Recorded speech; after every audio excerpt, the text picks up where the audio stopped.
So our next speaker is Aarthi Sundaram, who is reporting on joint work with Itai Arad, Miklos Santa, and Shengyu Zhang, entitled Linear Time Algorithm for Quantum 2-Sat. This is a merger with another paper called A Linear Time Quantum Algorithm for Quantum 2-Sat, which is by Niel de Beaudrap and Sevag Gharibian.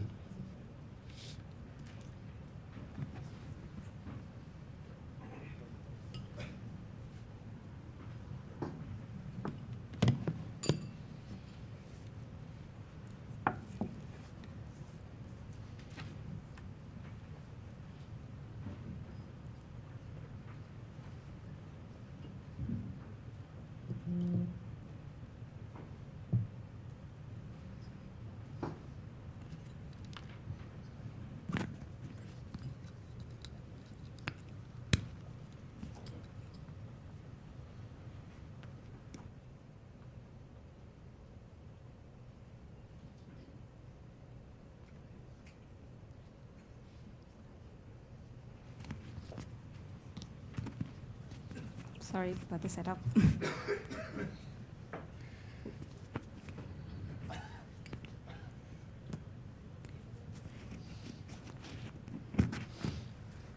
Okay, can everybody hear me? All right. Okay, so it's the last talk of the day. I just have your attention for about 25-30 minutes more. So as you know, this is going to be a talk about the linear time algorithms for quantum 2-sat. It's a merged talk. The first is my work with Itai Arad, Miklos Santa, and Shengyu Zhang, and the second is work by Niel de Beaudrap and Sevag Gharibian.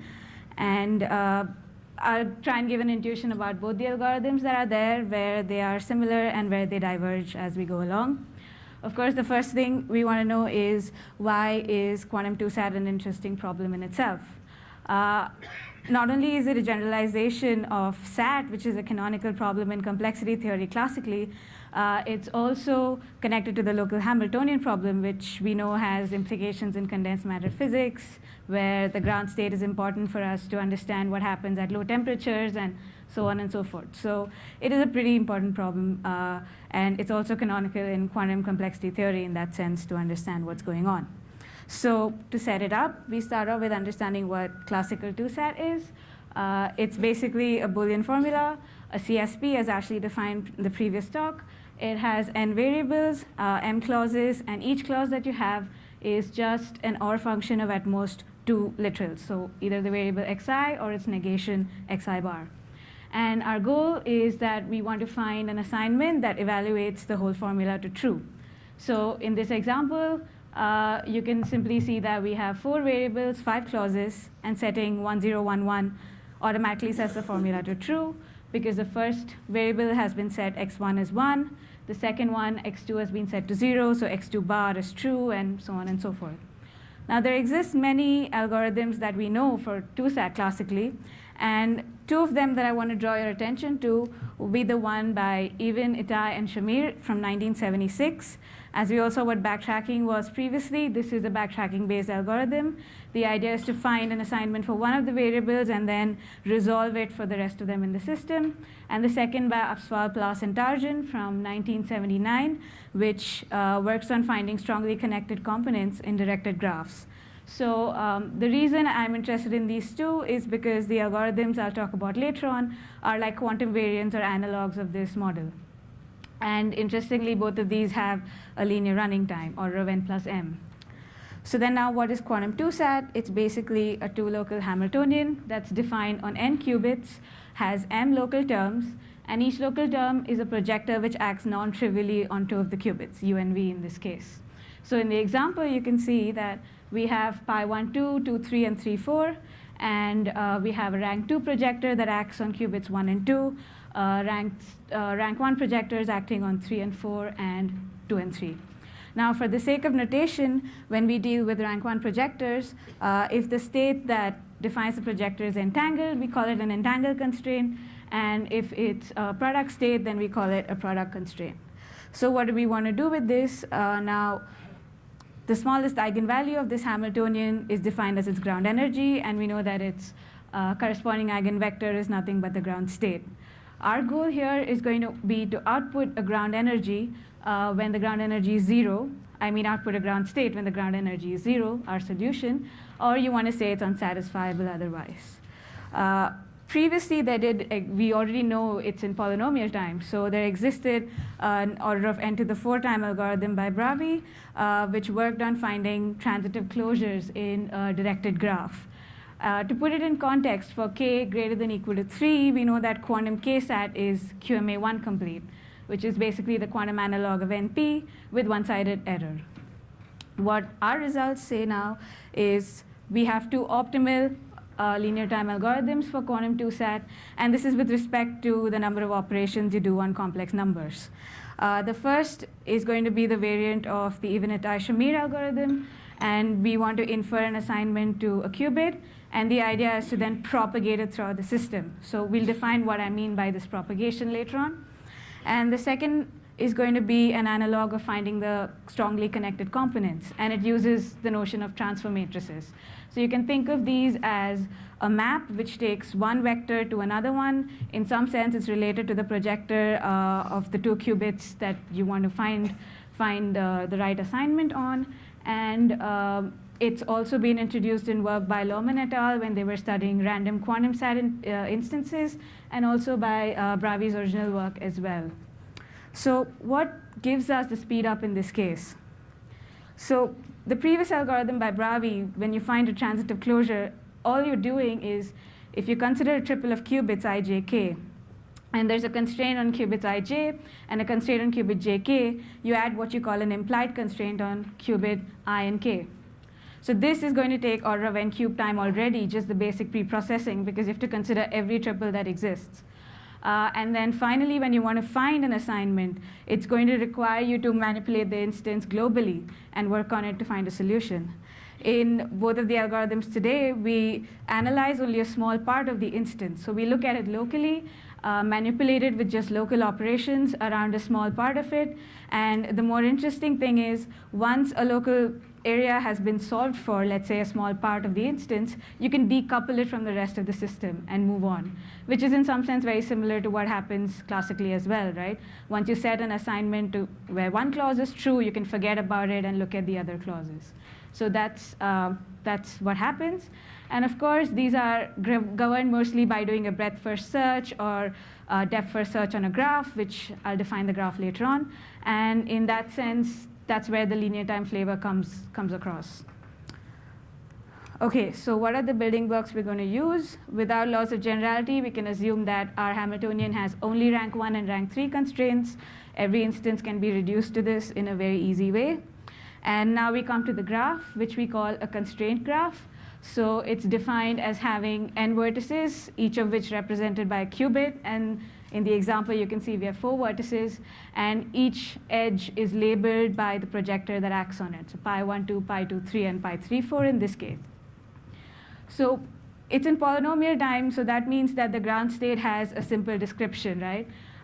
Because otherwise, you would expect a high entanglement structure cannot be described in polynomial time. And that's the key fact that we use using the product state theorem. A weaker assumption was given in Chen et al.'s work in 2011.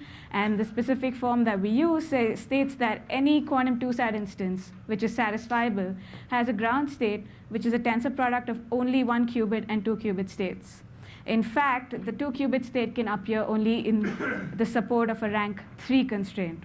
So what does this mean? If you look at pi 1, 2 in this case, we have a rank 3 projector, and it's obviously orthogonal to the belt state psi plus. So the only way to satisfy this constraint would be to set qubits 1 and 2 to psi plus. But beyond moving on from there, when you look at pi 2, 3, it has to be orthogonal to 1, 1. So just setting 0 on qubit 3 is going to satisfy the constraint. The last step that we have is the belt state, again, phi plus, which is 0, 0 plus 1, 1 over root 2. And that basically forbids a symmetric state on the 2 qubits. So by setting qubit 4 to an assignment of 1, will give you a nice ground state. And this is a very simple description. So this is the flavor for what we're going for. OK? Moving on, one of the building blocks I talked about was propagation. So what is propagation? when you're given a rank 1 constraint psi on qubits I and j, and let's say that at one end of it you have assigned the state alpha to I. Now, if there's a unique state beta that you can assign to j such that it becomes orthogonal to the projector state psi, then you say that pi ij has propagated alpha. So let's look at an example. We have this product constraint on ij, gamma delta. So what do? Let's say it had the state gamma orthogonal to it. It didn't have the state gamma orthogonal to it. Then you would see that the only way to satisfy this constraint is to give the state delta orthogonal to j. And similarly, if I had the state gamma orthogonal, it's already satisfying the constraint. In this case, there's no other unique state you can put on j because any state is going to satisfy the constraint already. So this defines the notion of the fact that there's no propagation that happens across this edge because it's already been satisfied. This is unlike the case of an entangled constraint. So let's say we have the antisymmetric state psi minus on, as the forbidden constraint there. If I put the state 0, it will get propagated to 0 again to satisfy the constraint. In fact, for any state that I put alpha, it's going to get propagated to alpha on j again.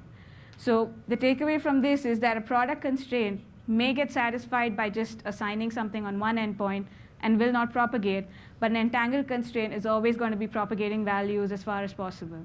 And this is going to be something we need for the algorithm itself. This is just doing one step of it. So how do we go on to do multiple steps of propagation, right? So let's say this is our graph. I have the state psi I on qubit I. And the idea is now I want to do a breadth-first propagation of it. So I go cover first the neighbors at a distance of 1. Then I cover every vertex that's at a distance of 2, propagating stepwise, and so on. Now, either you stop if there's no more propagation you can do at any of the paths, or if you face a contradiction. What's a contradiction? In this case, there are like 2 paths that will be used to reach the vertex j, right? P1 and P2. And it can happen that you get psi j1 from propagating through P1 and the state psi j2 while propagating through P2. And if they're not equal, you have a conflict. You don't know what to assign to the qubit at all. And this is what we call a contradiction. Now, the propagation lemma then says that if you have this propagation, you start from I, and let's say the whole graph was assigned all of these values, which is phi, at the end of it. If the propagation at some point was unsuccessful, if you faced a contradiction, then you know your ground state cannot be of the form which has psi I on qubit I.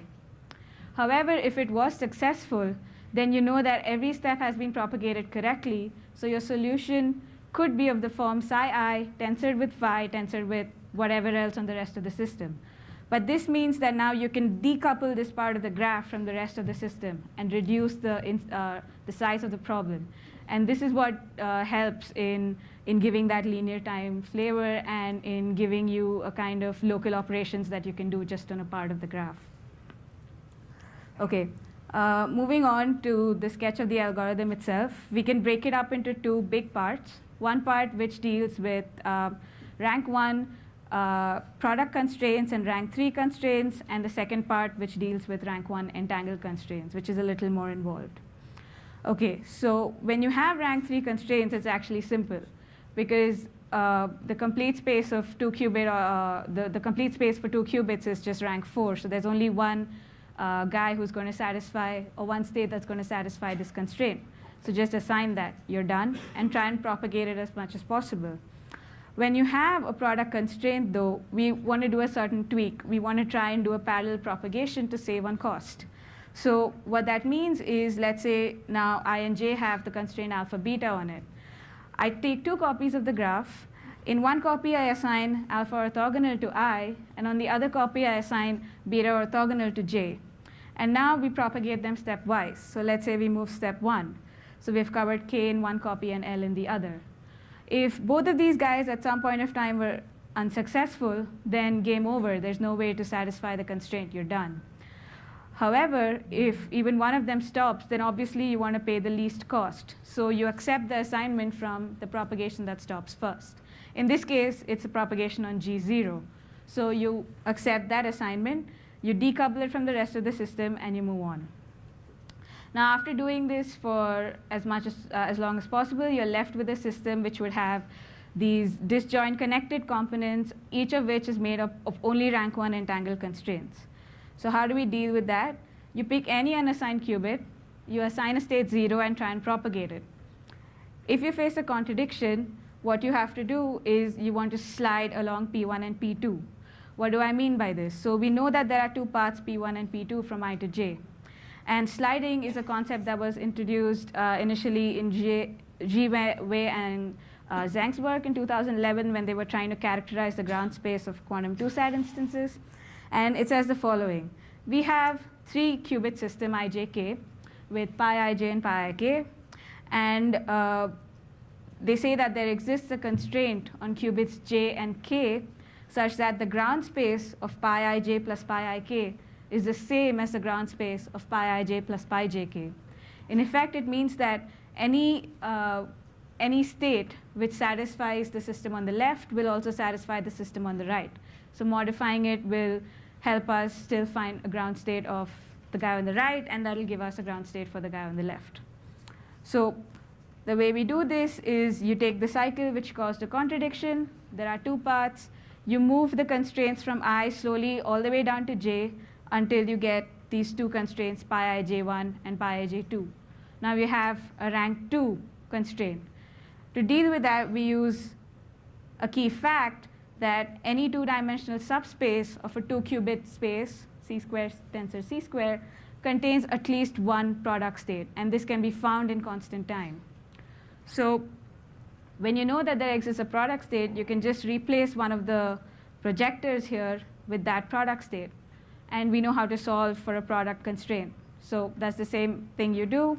You take the two possibilities on qubit I and qubit j, just propagate them in parallel, and you solve for the system. You just repeat this, and you're done. So this is the work that was that's there from one of the first papers, Arad et al. And now I'll give you a few arguments as to why this can be done in linear time, because it's not necessary that that's the case. So the main cost that goes in is every time you do this propagation process. But then it's just a breadth-first traversal of things. So it's constrained by the number of edges that you access in it to propagate correctly and decouple from the system, right? Then any edge that has the correct assignment and that propagates the correct assignment, it's done. It's removed from the system. You don't access it again. So every edge gets called only once in a successful propagation. When you're doing the parallel propagation, copying a graph may seem like a huge task, but it can be done in linear time. It can be done in O of v plus e. In this case, that would be n plus m time. So we're still within the bounds of where we need to be. To deal with cycles of these entangled constraints, it's just a constant overhead. You just repeat the same process a few more times to get to where you want to be. So the first time you propagate to find a constraint. The second time is to slide through. And the next time is just the parallel propagation, where you can at most access every edge twice.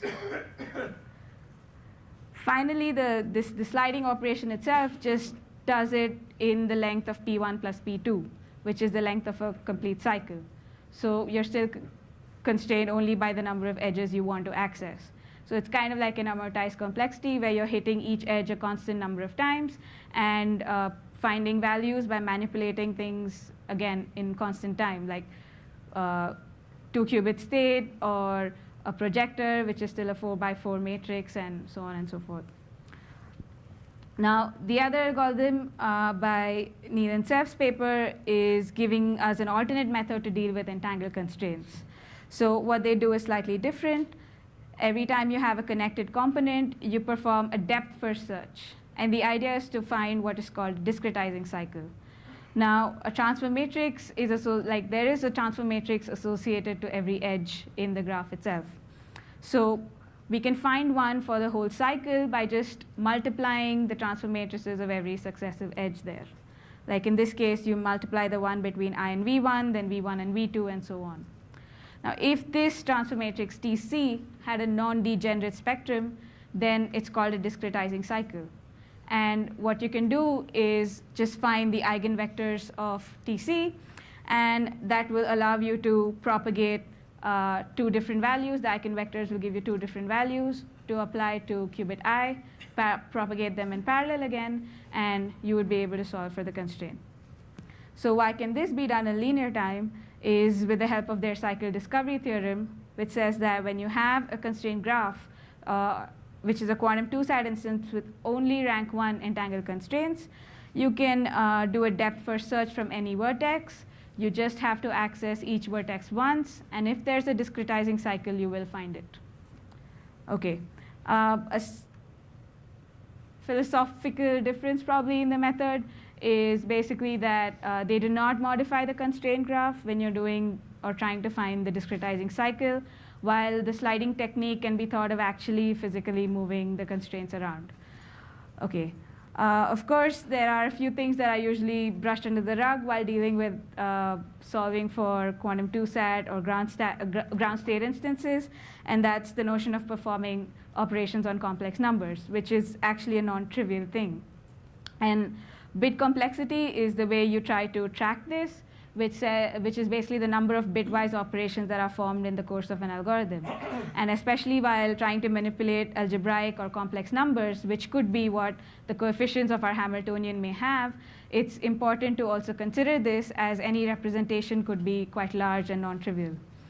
Of course, for classical two-sat, you're just working with Boolean variables, so you're pretty much within the range, and you just have a linear time bit complexity. The main result from Niel and Sev's paper says that the bit complexity of both of these algorithms, in fact, can be shown as order of m plus n times this capital M of n, where m of n is nothing but the cost of multiplying two n-bit numbers. It can be thought of as the costliest operation that you would be performing. They have explicit constructions that show that for general quantum two-sat instances, you probably cannot achieve anything better than this. And also, when all constraints are product, you can still get the linear bit complexity. So it's kind of like thinking of a classical two-sat instance as just being projectors in the 0-1 basis. And when you think of a quantum two-sat instance with only projectors, it's product constraints with in any arbitrary basis. But still, there is that connection or that flavor of two-sat, except the bases are changed. So that's possibly the intuition behind why you can still get the linear bit complexity. And that pretty much finishes all I have to say. So thanks for paying attention.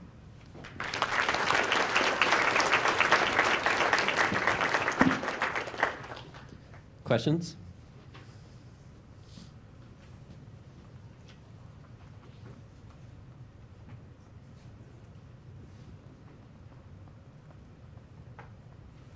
If not, then let's thank the speaker again. Thank you.